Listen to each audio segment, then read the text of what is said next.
કેમ છો વિદ્યાર્થી મિત્રો? ધોરણ 9 સંખ્યા પદ્ધતિ ભાગ 1 ની અંદર આપણે અમુક દાખલાઓ વિશે અભ્યાસ કર્યો. આજે આપણે જોઈએ ધોરણ 9 સંખ્યા પદ્ધતિ ભાગ 2 માં આવતા કેટલાક દાખલા, જેની અંદર આપણે અંતિમ જે દાખલો જોયો હતો છેદનું સમયીકરણ. છેદના સમયીકરણના બેઝિક જે દાખલાઓ હતા એના પછી કોઈક મૂલ્ય શોધવા માટે એનો આપણે શું ઉપયોગ કરીએ છીએ, અથવા એમ કહી શકાય કે સમયીકરણની આ પ્રક્રિયા છે એની ગાણિતિક કઈ કઈ પ્રક્રિયાના અંદર આપણે એનો ઉપયોગ કરીએ છીએ. તો સૌપ્રથમ આપણે એક દાખલો લખેલો છે કે જો x નું મૂલ્ય 5 વત્તા 2 વર્ગમૂળમાં 6 હોય તો x નું મૂલ્ય 5 વત્તા 2 વર્ગમૂળમાં 6 હોય તો x નો વર્ગ વત્તા 1/x નો વર્ગ એનું મૂલ્ય કેટલું થાય? અને અહીં x ની 3 ઘાત વત્તા 1/x ની 3 ઘાત એનું મૂલ્ય કેટલું થાય? જોઈએ તો સૌપ્રથમ આપણને જે મૂલ્ય આપ્યું છે ત્યાંથી શરૂઆત કરીએ કે x નું મૂલ્ય છે 5 વત્તા 2 વર્ગમૂળમાં 6. x નું મૂલ્ય કેટલું આપેલું છે? 5 વત્તા 2 વર્ગમૂળમાં 6. જો x નું મૂલ્ય 5 વત્તા 2 વર્ગમૂળમાં 6 હોય તો આપણે એને છેદમાં લખીએ એટલે કે 1/x કેટલા થાય? 1/x થશે 5 વત્તા 2 વર્ગમૂળમાં 6. આ તો આપણને એક મૂલ્ય આપ્યું, એ મૂલ્યના આધારે આપણે એને છેદમાં લખ્યા. ધારો કે x નું મૂલ્ય અંશની અંદર હતું પણ 1/x લખીએ ત્યારે એ મૂલ્ય આપણે છેદમાં લખીએ. હવે અગાઉ આપણે આવો કંઈક દાખલો ગણેલો છે કે કોઈ મૂલ્ય આપેલું છે, વર્ગમૂળની નિશાની છે અને આપણે એનું સમયીકરણ કરવું છે. એ જ નિયમને અનુસરતા છેદની અંદર મૂલ્ય છે 5 વત્તા 2 વર્ગમૂળમાં 6. અગાઉ કહ્યું હતું એ પ્રમાણે કે સમયીકરણનો અર્થ એ થાય છે કે છેદમાં વર્ગમૂળની નિશાની વાળું કોઈ મૂલ્ય ન રહેવું જોઈએ. જો મારે 5 વત્તા 2 વર્ગમૂળમાં 6 જે મૂલ્ય આપેલું છે એમાં મારે વર્ગમૂળમાં 6 ની નિશાનીને દૂર કરવી છે તો મેં અગાઉ કહ્યું હતું એ પ્રમાણે કે એ જે કૌંસ છે એ છેલ્લો શબ્દ મારો એવો હતો કે જો કૌંસના વચ્ચેનું મૂલ્ય ધન એટલે કે વત્તા હોય તો એને આપણે ઋણવાળા પદ વડે ગુણવા પડે, અથવા જો નીચે ઋણવાળું પદ આપેલું છે તો આપણે એને વત્તાવાળા પદ વડે ગુણીએ છીએ. આ આપણું મૂલ્ય છે 1/5 વત્તા 2 વર્ગમૂળમાં 6, જેને આપણે ગુણીશું 5 ઓછા 2 વર્ગમૂળમાં 6. જો છેદની અંદર હું એ પ્રમાણે ગુણું છું તો મૂલ્યને સમાન કરવા માટે અંશને પણ 5 ઓછા 2 વર્ગમૂળમાં 6 વડે ગુણવા પડે. અહીં આપણને આટલું મૂલ્ય મળે છે, ઉપર નીચે આપણે એને ગુણ્યા છે. અંશની અંદર આપેલા કૌંસને 1 વડે જો ગુણું છું તો આપણને મૂલ્ય મળે છે 5 ઓછા 2 વર્ગમૂળમાં 6. વાત કરીએ છેદની, તો છેદનું પ્રથમ પદ સમાન અને બીજું પદ પણ સમાન છે. બે વર્ગના તફાવતની રીત પ્રમાણે આપણે લખી શકીએ કે પ્રથમ પદનો વર્ગ ઓછા બીજા પદનો વર્ગ. તો અહીં આપણું પ્રથમ પદ કેટલું છે? 5. તો 5 નો વર્ગ કરીશું. બીજું પદ કેટલું છે? 2 વર્ગમૂળમાં 6, માટે લખીશું ઓછા 2 વર્ગમૂળમાં 6.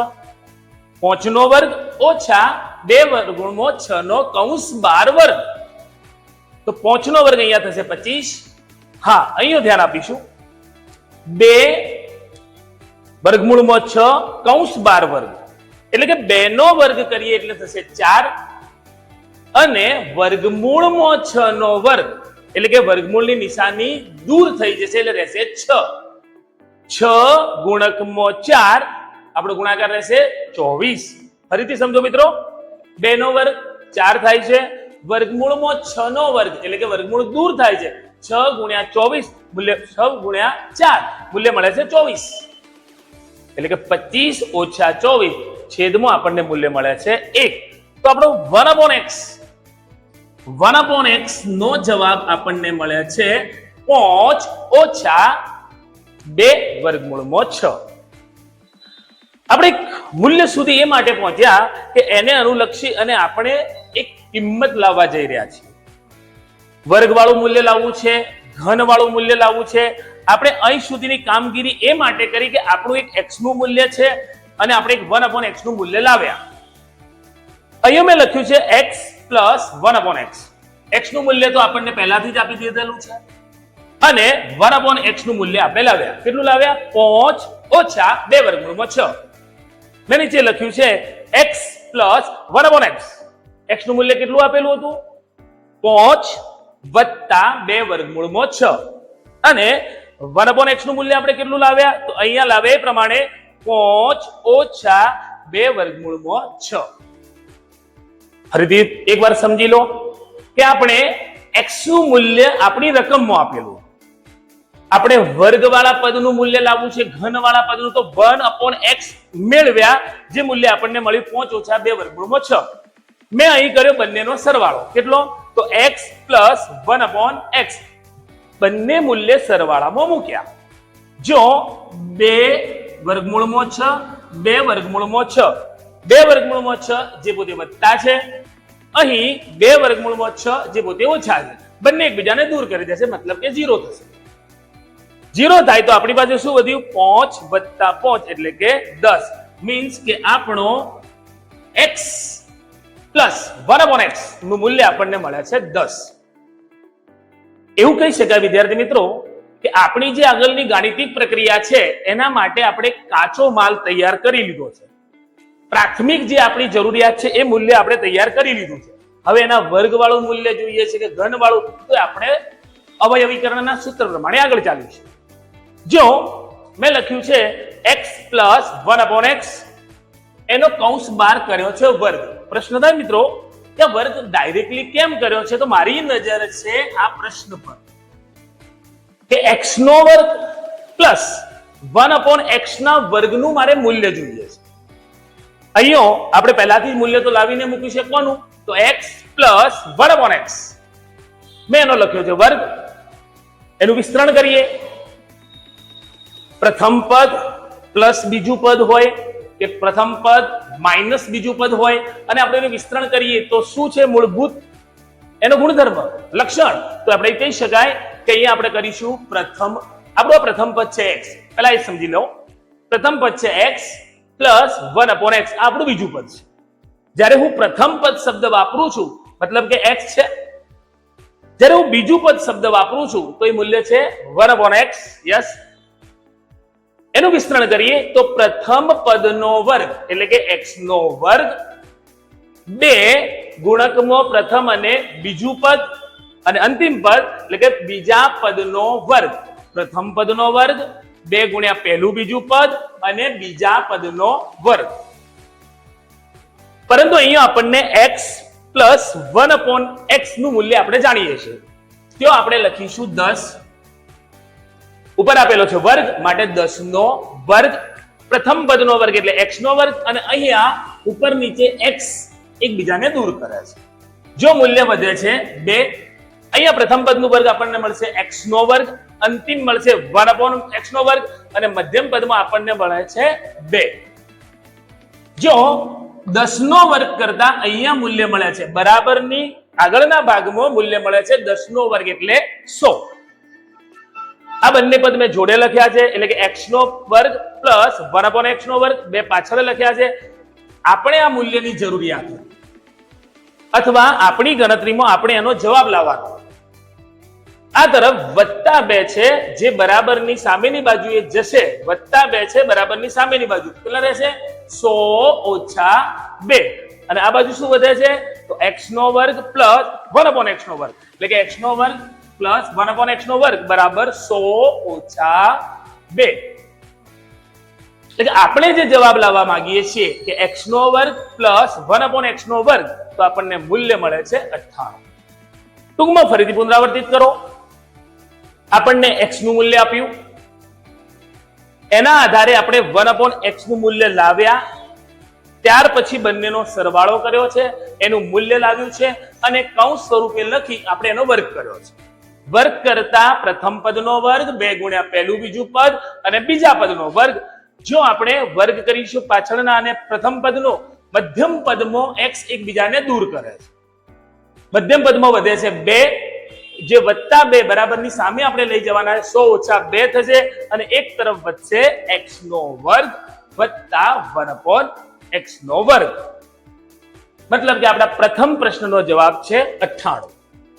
ત્યારબાદ અહીંયા આપણને બીજું મૂલ્ય માંગ્યું છે કે x³ પ્લસ 1/x³. ફરીથી એ જ પ્રમાણે આપણે શરૂ કરીએ કે આપણે અહીંયા મૂલ્ય જે મૂક્યું છે આપણું એ જ લખીશું x પ્લસ 1/x અને કૌંસની બહાર લખીશું 3 કેમ તો આપણે કંઈક આવું 3 વાળું મૂલ્ય લાવવા જઈ રહ્યા છીએ. મિત્રો આપણે કેટલીક વાર આવી ગાણિતિક પ્રક્રિયાઓ જોઈ હોય અને સીધા તે મૂલ્ય મૂકી અને બરાબરની આજુબાજુ સંખ્યા મૂકી અને ગોઠવણ કરી સીધો જવાબ આપણે ઘણીવાર જોઈ શકતા હોય, પણ એ સમજવાની અંદર થોડીક તકલીફ પડતી હોય છે. પરિણામે આપણે બેઝિક નિયમ પ્રમાણે ચાલીએ છીએ કે મારી પાસે x પ્લસ 1/x છે અને એના ઉપર 3 કરું છું, તો પ્રથમ પદની 3 બીજા પદની 3 3 ગુણકમાં પ્રથમ અને બીજું પદ અને એના ગુણકમાં આપેલો કૌંસ. ફરીથી સૂત્ર યાદ રાખશું મિત્રો, બે પદની કૌંસ બાર 3 મતલબ પ્રથમ પદની 3 વત્તા બીજા પદની 3 વત્તા 3 ગુણકમાં પ્રથમ અને બીજું પદ અને એના ગુણકમાં આપેલો કૌંસ. હા, અહીંયા થોડું ચિહ્ન વિશે પણ કહી દઉં, કારણ કે આ ગાણિતિક પ્રક્રિયા એવું ના માનીશો કે આપણા આ પ્રકરણ અથવા 9મા ધોરણના આ દાખલા પૂરતું છે. ના, આજ પછી ઘણી વાર તમારે એનો ઉપયોગ કરવાનો છે. તો કૌંસ બાર 3 હોવી અને અહીંયા ચિહ્ન પણ જોઈ લેશો કે ચિહ્ન વત્તાનું છે અને જે વિસ્તરણ મેં લખ્યું એમાં પણ 3 વખત ચિહ્નનો ઉપયોગ થાય છે, 1 2 અને 3. જો રકમની અંદર આપણને વત્તાની નિશાની આપેલી છે તો આપણે આ 3 પદ વત્તા લખ્યા છે. ફરીથી વિસ્તરણ શું કર્યું છે યાદ કરીએ તો, પ્રથમ પદની 3 વત્તા બીજા પદની 3 3 ગુણકમાં પ્રથમ અને બીજું પદ અને ગુણકમાં છેલ્લે કૌંસ. અહીંયા ગુણાકાર લેતો ઉપર નીચે x નું મૂલ્ય દૂર થાય છે. આ પ્રથમ પદની 3 લખી છે મેં અહીંયા 1/x એટલે કે એની પણ 3 લખી છે. અહીંયા વધ્યા છે 3, x દૂર થયા છે. છેલ્લો જે આપણો કૌંસ છે એ પણ એનું મૂલ્ય તમે જાણો છો કેટલા છે, 10. એ કૌંસનું મૂલ્ય આપણે લખીશું 10. તો 10 અને 3 જેનો ગુણાકાર આપણને મળે છે 30 વત્તા 30. જો બરાબરની સામેની બાજુએ જાય છે તો એ ઓછા થશે, એટલે કે 1000 ઓછા 30. તો સામે શું વધ્યું, x3 પ્લસ 1/x 3. જે મૂલ્ય મળશે 1000 ઓછા 30. તો આપણો જવાબ રહેશે 970. ફરીથી એકવાર આપણને x પ્લસ 1/x નું મૂલ્ય આપેલું છે. આપણે જવાબ લાવવા જઈ રહ્યા છીએ કે x3 પ્લસ 1/x 3. પરિણામે કૌંસ બાર 3 નું આપણે વિસ્તરણ જોઈએ. પ્રથમ પદની 3 વત્તા બીજા પદની 3 3 ગુણકમાં પ્રથમ અને બીજું પદ અને ગુણકમાં કૌંસ. એ પ્રમાણે મૂલ્ય મૂકતા આપણને જવાબ મળે છે 970. અહીંયા આપણે સમીકરણના જે બેઝિક સિદ્ધાંતના આધારે મૂલ્ય શોધવાના દાખલા, એટલે કે x² કે x3 હોય એ મૂલ્ય કેવી રીતે મળે છે એ જોયું. ત્યાર પછી સંખ્યાનું p/q એટલે કે અપૂર્ણાંક દર્શાવો. આપણને આપેલી સંખ્યાઓનો અપૂર્ણાંક, જે સરળ દાખલાઓ છે, જે સરળ રીતો છે એ આપણે અહીંયા છોડી મૂકીએ છીએ. મહત્વના મુદ્દાથી આપણે શરૂ કરીએ અને એનું પણ તમને ટૂંકમાં કહી દઉં કે ઘણીવાર દશાંશમાં નીચે 10 આપેલા છે તો આપણે ઉપરની સંખ્યામાંથી પાછળથી 1 દશાંશ ચિહ્ન કાપીએ છીએ. 100 આપેલા હશે તો પાછળથી 2 દશાંશ ચિહ્ન, 1000 આપેલા હોય તો પાછળથી 3. આ પ્રમાણે આપણે p/q સ્વરૂપ જે છે બરાબર, એનું દશાંશ સ્વરૂપ આપણે આ પ્રમાણે લખીએ છીએ. પરંતુ અહીંયા દશાંશ સંખ્યા આપેલી છે અને એનું p/q શું થશે, મૂલ્ય છે 0.35 બાર. વિદ્યાર્થી મિત્રો, કદાચ તમે જાણતા જ હશો 12 હોવું અથવા ઉપર એક લીટીની નિશાની હોવી શું વર્ણવે છે. ધારો કે આપણને કદાચ 3 4 કે 5 અંકડાની કોઈ સંખ્યા આપેલી છે અને એના પાછળ 2 અંક પાછળ કે 3 અંક પર આ પ્રમાણે બહારની નિશાની કરેલી હોય જો જાણો છો તો સારું છે, નથી જાણતા તો એ સમજી લો કે બહારની નિશાની એ દર્શાવે છે કે આ દશા ચિહ્ન પછી આપેલી જે સંખ્યા છે એ અવારનવાર પુનરાવર્તિત થાય છે, ક્રમશઃ પુનરાવર્તિત. અહીંયા 35 ના પર 12 ની નિશાની આપેલી છે, એનો મતલબ કે 35 વારંવાર પુનરાવર્તિત છે. એને આપણે કયા સ્વરૂપમાં ફેરવવાનું છે? p/q. જેવું લખેલું છે કે p પૂર્ણાંક અને q એ શૂન્યતર. છેદમાં મિત્રો q, x, y એ કોઈ પણ ચલ આપણને આપેલા હોય અને તમે કદાચ ધારીને જુઓ કે રકમના છેલ્લે જે દાખલો આપેલો છે એના છેલ્લે કૌંસમાં લખેલું હોય છે is not equal to 0. Yes, is not equal to 0. ગણિત એક સિદ્ધાંત જે કયો છે કે કોઈ પણ ગાણિતિક પ્રક્રિયા કરો, ગમે તે પ્રકરણ આપણે ગણીએ કે ભણીએ, પણ એનો છેદ ક્યારે 0 નહીં આવે, એ હેતુથી આપવામાં આવે છે. અહીંયા 0.3512 એને આપણે p/q તરફ જઈ રહ્યા છીએ. એકદમ સરળ છે મિત્રો. કોઈ પણ મૂલ્ય આપ્યું હોય, કોઈ પણ સંખ્યા આપી હોય, ઘણા વિદ્યાર્થી મિત્રોને આવા દાખલામાં કદાચ મુશ્કેલી લાગતી હોય છે. નહીં, ક્યારે નહીં. જો આપણે એના મૂળ બાબતને સમજીને આગળ વધીએ, કારણ કે 12 આપેલું છે, ચલો ચાલો, કેટલી સંખ્યા પાછળ 12 આપેલું છે? તો કે 1. બે સંખ્યા પર 12 આપેલું છે 3. જેટલી સંખ્યા પર 12 આપેલું છે એ જ પ્રમાણે ગુણક કરવાના છે. એક સંખ્યા પર 12 આપેલું છે તો 10 વડે ગુણીશું. યસ, એ જ પ્રમાણે. હા, બે સંખ્યા પર 12 આપેલું છે તો 100 વડે ગુણીશું. એ જ પ્રમાણે 3 સંખ્યાના 12 આપેલું છે તો આપણે એને 1000 વડે ગુણીશું. વિદ્યાર્થી મિત્રો, જો આપણે આપણી સાથે રહી અને આપણે ગણિત ભણી રહ્યા છો મારી સાથે કદાચ, તો એટલું ચોક્કસ કહીશ કે જે પ્રકરણ પ્રમાણે જે રીત અહીંયા આપણે ભણી રહ્યા છીએ એ રીતના 1-2 દાખલાનું તમે પુનરાવર્તન કરો. તમારે વારંવાર ગણવું નહીં પડે, કોઈ કઠિનાઈઓ નહીં આવે. પણ એવું ના હોય કે જોઈ લીધું, ચલો આવડી જશે અથવા આવડી ગયું. એનું થોડુંક જાતે બેસીને પુનરાવર્તન કરવું જરૂરી છે. જોઈએ 0.3512 મેં અહીંયા લખ્યું છે ધારો કે, એટલે કે એ જે મૂલ્ય આપ્યું છે એ મૂલ્યને હું x માનીને આગળ ચાલું છું. એટલે કે ધારો કે x બરાબર 0.3512 છે. યસ, હવે મેં અગાઉ કીધું એ પ્રમાણે કે 35 ના 12 એવું મૂલ્ય આપેલું છે, પરિણામે આ 35 નું વારંવાર પુનરાવર્તન થાય છે, એ અનંત સુધી વિસ્તરેલું છે. માટે મેં લખ્યું 0.35 કન્ટિન્યુઅસ. અગાઉ કીધું એ પ્રમાણે મેં તમને એમ કહ્યું કે બે સંખ્યાના પર 12 ની નિશાની આપેલી છે તો એને 100 વડે, હા, એક તમને સમજૂતી આપી કે આપણે એને 100 વડે ગુણીને આગળ ચાલીશું. પરિણામે મેં બંને બાજુ 100 વડે ગુણી દીધા છે. આ તરફ x ને 100 વડે ગુણ્યા તો કેટલા થશે? 100x. અને આ સંખ્યાને જો 100 વડે ગુણું છું તો આ દશા ચિહ્ન 2 કદમ પાછળ જાય છે. પરિણામે આપણને મૂલ્ય મળે છે 35.35 કન્ટિન્યુઅસ. એક તરફ આપણી પાસે છે 100x, કેટલા છે? 100x. એ જ પ્રમાણે મેં તમને હમણાં કહ્યું પ્રમાણે જો કદાચ એક સંખ્યાના 12 હોત તો આપણે કેટલા વડે ગુણોત? એને 10 વડે. 3 સંખ્યાના 12 નિશાની આપી તો 1000 વડે. તો અહીંયા આપણને ગુણકમાં મળે 10x, 1000x એવા મૂલ્ય મળ્યા છે. જે અહીંયા આપણને મળ્યું છે 100x. 35.35 કન્ટિન્યુઅસ છે. એક તરફ આપણને મળે છે 100x. આ મૂલ્યને આપણે જુદું કરીએ એટલે કે 35 પૂર્ણ સંખ્યા છે. પરિણામે મેં લખ્યા 35 પ્લસ 0.35. ફરીથી એકવાર, પૂર્ણ સંખ્યા આપણી જે આગળ 35 છે એને મેં અલગથી લખી છે અને વત્તા કરી અને 0.35 એ કન્ટિન્યુ લખ્યા છે અને એક તરફ આપણને મળે છે 100x. મિત્રો, તમને એવું તો યાદ હશે જ કે આ મૂલ્ય એ આપણી રકમ છે. 0.3512 એ આપણી રકમ છે અને એના બરાબર આપણે કેટલા ધાર્યા છે? x.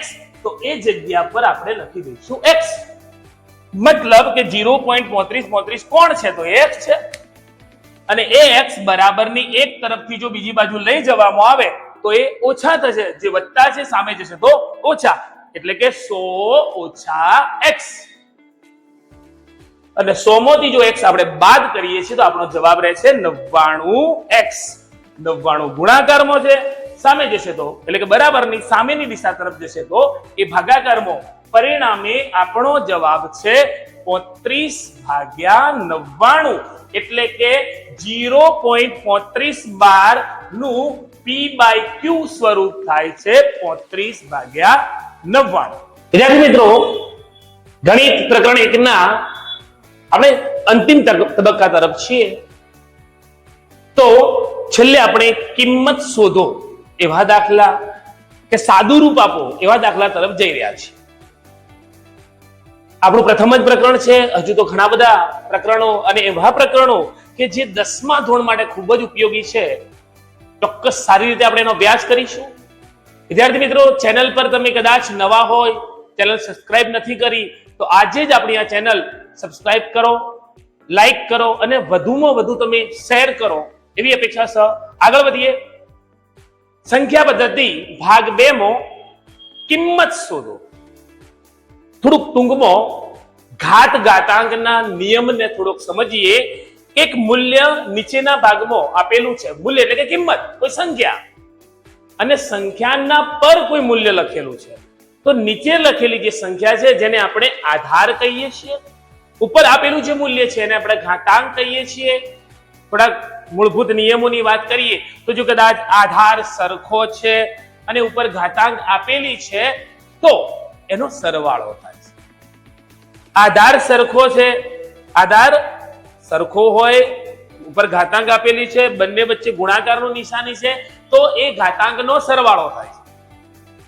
આધાર સમાન છે, ઉપર ઘાતાંક આપેલી છે અને બંને વચ્ચે જો કોઈ ભાગાકારની ક્રિયા છે તો આપણે ઘાતાંકની બાદબાકી કરવી પડે. આ બેઝિક નિયમો અગાઉના ધોરણમાં આપણે જોયેલા છે. અહીંયા મૂલ્ય આપેલું છે 64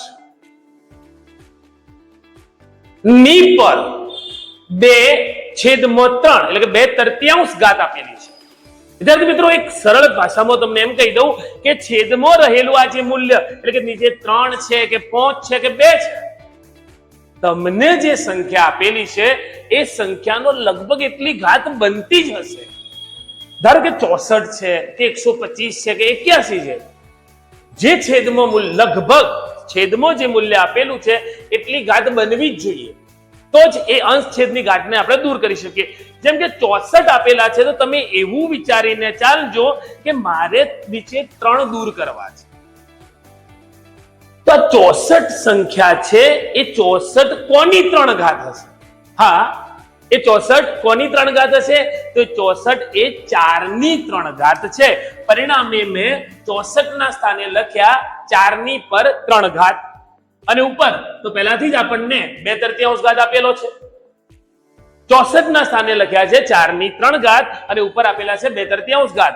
અને ઘાત ઘાતાંકના નિયમ પ્રમાણે જઈએ તો જો ઘાતની ઘાત આપેલી છે તો બેનો ગુણાકાર થાય છે.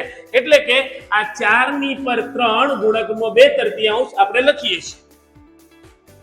4 ની પર 3 ગુણકમાં 2/3 અંશ છેદની આ ઘાત દૂર થઈ જશે અને વધે છે 4 ની પર 2 ઘાત અને 4 નું 2 ઘાત એટલે આપણું મૂલ્ય મળે છે 16. એની કિંમત મળે છે 16. એ જ પ્રમાણે આપણને આપેલા છે 625 અને ની પર 3/4. મેં હમણાં કીધું એ પ્રમાણે 3/4 આપણે 4 ઘાત દૂર કરવા જઈ રહ્યા છે તો 625 એ જે સંખ્યા છે એ કોની 4 ઘાત હશે? આપણે કોઈ 2 ની કે 4 ની તો નહીં વિચારે, પાછળ 5 છે તો એ પહોંચડા વાળી કોઈ સંખ્યા હશે. એટલે કે 625 કોની 4 ઘાત છે? તો 625 છે એ 5 ની 4 ઘાત છે. 5 ગુણકમાં 5 ગુણકમાં 4 વખત આપણે કરીએ તો આપણને મૂલ્ય મળે છે 625. એટલે કે 625 ની જગ્યાએ મેં લખ્યા 5 ની 4 ઘાત અને એની ઉપર આપેલા છે 3/4. અગાઉ મેં તમને કહ્યું એ પ્રમાણે ઘાતની ઘાત થઈ એટલે કે આ 4 અને 3 એટલે કે 4 ગુણકમાં 3/4 એ ઘાતની ઘાત પરસ્પર ગુણાકારમાં આવે. 4 ગુણકમાં 3/4.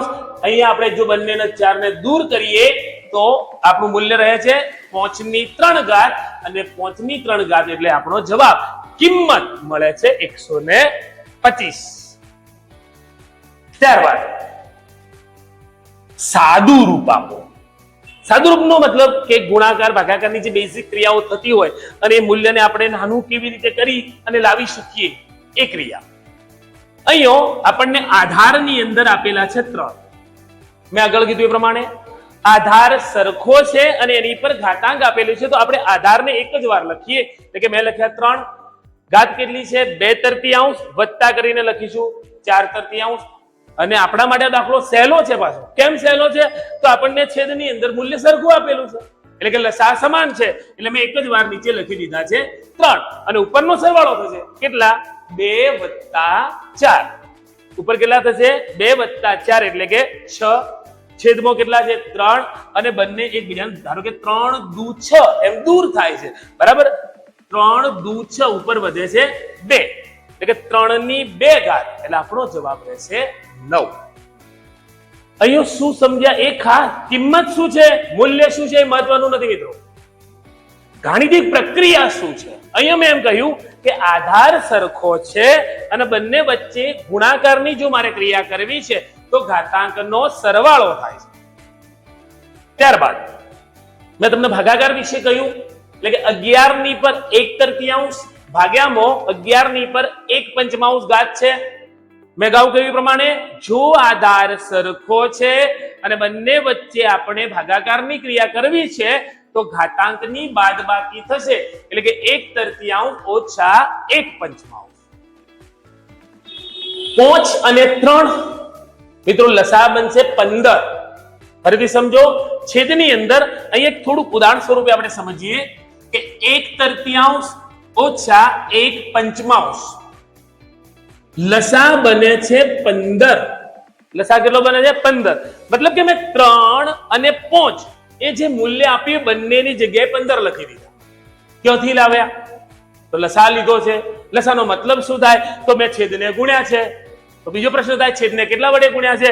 તો 3 ની જગ્યાએ 15 લાવવા મેં 5 વડે. તો ઉપરની સંખ્યાને પણ 5 એટલે ઉપર 1 આપેલા છે એટલે 5 એકા 5 મળશે.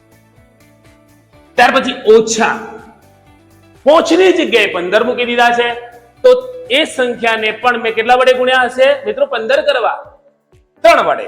તો ઉપરની સંખ્યાને પણ 3 વડે ગુણી શકાય. 5 * 15 ઉપર 3 એકા 3 થશે એટલે ઉપરનું મૂલ્ય થશે 5 ઓછા 3 અને લસા છે 15. પરિણામે 5 માંથી આપણે 3 બાદ કરીશું તો આપણને અંશ મળશે 2 અને છેદમાં તો 15 છે. પરિણામે આપણો જવાબ છે 2/15. ત્યારબાદ 4 ની પર 1/5 એના પર 3 ઘાત છે. એ તો તમે જાણો જ છો પહેલાથી કે ઘાતની ઘાત હશે તો ખાલી ગુણાકાર કરવાનો છે. પરિણામે 1/5 ને 3 વડે ગુણકમાં લીધા તો જવાબ રહેશે 1 × 3 એટલે 3 અને નીચે 5. માત્ર જવાબ 4 ઉપર 3/5 ઘાત. અને છેલ્લે આપણને એક મૂલ્ય આપ્યું છે 7 ની પર 1/4 ઘાત છે અને 12 ની પર 1/4 ઘાત છે. મિત્રો અહીંયા આધાર ભિન્ન છે અને અહીંયા ઘાતાંક સમાન છે. તો જે ઘાતાંક સમાન છે એને ઉપર એક જ વાર અને આધાર જે લખ્યો છે એને સીધો ગુણકમાં આપણે મૂકવાનો. આધાર કેટલા છે? તો પ્રથમમાં 7 છે અને પછી 12 છે. તો ગુણકમાં 7 ગુણકમાં 12 મૂક્યા છે અને અંશ આપણે બંનેના આપણે ઘાત કેટલી મૂકી ઉપર 1/4 ઘાત. તો 7 ગુણકમાં 12 આપણું મૂલ્ય મળે છે 84 ની પર 1/4 ઘાત. મિત્રો આપણે સંખ્યા પદ્ધતિના આ દાખલાઓ જોયા, જેની અંદર કિંમત શોધોના દાખલો, ત્યાર પછી આપણે સાદુરૂપના દાખલા જોયા.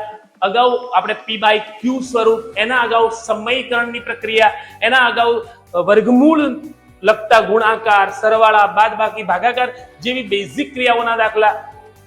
હું આશા રાખું છું મિત્રો તમને પ્રથમ પ્રકરણમાં બહુ જ મજા આવી છે. એમ જ આપણે અગાઉ ગણિત વિજ્ઞાનના ધોરણ 9ના તમામ પ્રકરણો વિશે તમારી સમક્ષ કંઈક નવી રજૂઆતો લઈ અને ચોક્કસ હાજર રહીશું. ઓકે, આવજો.